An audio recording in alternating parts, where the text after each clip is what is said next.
We're going to ask Gavin Pepper up to speak, please. How are you getting on with that? Well done, Vic. How are you getting on with the phone? How is everybody? Look, the fact is, a boy is a boy and a girl is a girl. There's a man in prison for his beliefs. That's freedom of speech. He's had to be locked up for, right? As Ferg said, the Romanian man that got out $3.5 grand bail. Garda resources are being spent to put him in jail while there's 2 sex offenders that assaulted a girl, a French girl in Dublin 8 only 2 weeks ago. Has the media said anything more about it? No, it just goes into silence. The fact of the matter is, all these politicians go on about how they cared about the country. Then you have Vinton Warfield, a Sinn Féin senator. He's in photographs with Peter Tatchell, as is Martin Conway. He's in photographs. Justin McAleese, a Fianna Fáil, in photographs with Tatchell. Roderick O'Gorman, the worst children's minister in the history, and he's still in his position after everything that happened, and that man gets put in jail. Well, the people of Ireland want Enoch Burke released. Because here's the simple fact of it is, if he was a Muslim man praying on the street and he was put away, there'd be a protest outside the Dáil and in the Dáil to get him out. But because he has Christian beliefs, the media stays quiet and locks him up. Well, we're not accepting that. This is our country. It's a Catholic country. If you don't like it, get out of it. It's as simple as that. Look, I don't care. We house our own people. This isn't about politics, and it's not about politicians. It's about a man's freedom and his right to have his opinion. He was a good teacher. He was locked up because he wouldn't call a child by a boy or a girl. That's a stupid analysis to lock a man up. And the media stays silent. To hell with the radios. To hell with the media in Ireland. Keep standing up. They're losing, we're winning. Ireland belongs to the Irish and it belongs to our people. The fact is, there's a lot of politicians that belong in there.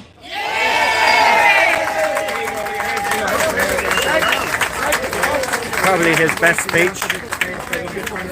Gav, you should have told us the agenda. Hello, I'm Paul O'Kelly. I'm the editor of DublinChampion.ie, and for the last 6 weeks I replaced the review of the Irish newspapers that RTE had cancelled on Saturday and Sunday. And one thing that I kept on coming across in paper after paper, tabloid and broadsheet alike, was ridicule and mockery and sneering captions underneath the photographs of Enoch Burke. Now, as it happens, I don't have Enoch Burke's strong faith. I'm what Brendan Behan used to call a daytime atheist. At the dark of night when I'm worried, then I start to have a half belief in God. But I defend Enoch because if we don't defend him, he'll come for me, or my beliefs, or my freedoms, or yours, or yours, or yours.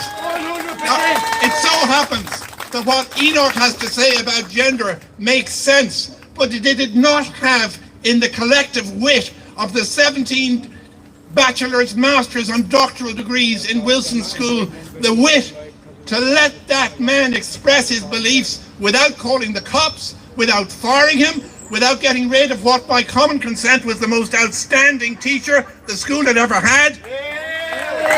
Why would you waste the resource of a genius like Enoch? And I don't think after hearing what he did with the debating team and the English class, he's certainly on the borderline of brilliant, if not a genius. Why waste that fabulous resource for our children in order to introduce and enlighten and embolden the woke mafia who are taking over this country?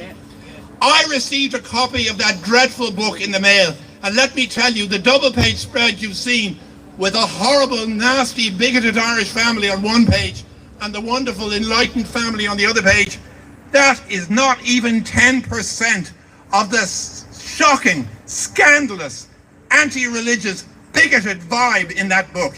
Page after page, with, by the way, lavish illustration, incredible photography, endless amounts of effort and time and propaganda putting into brainwashing an entire generation. And they're getting away with it. It was only when the media called them out that thousands and thousands of copies, which would have ended up, and some already have, were withdrawn.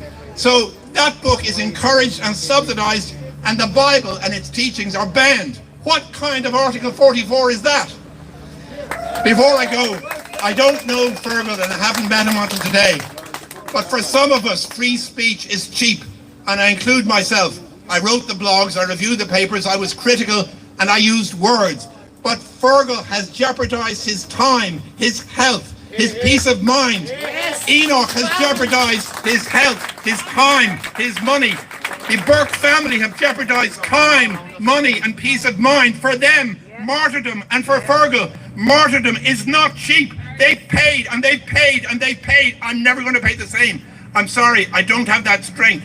But I beg all of you, where they've given gold sovereigns, please give pennies if that's all you can. I don't have the strength to give more than a few coppers of time and energy, but I will continue to do so.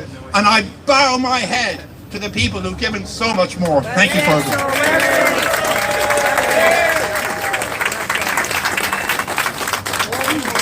Thanks very much for that.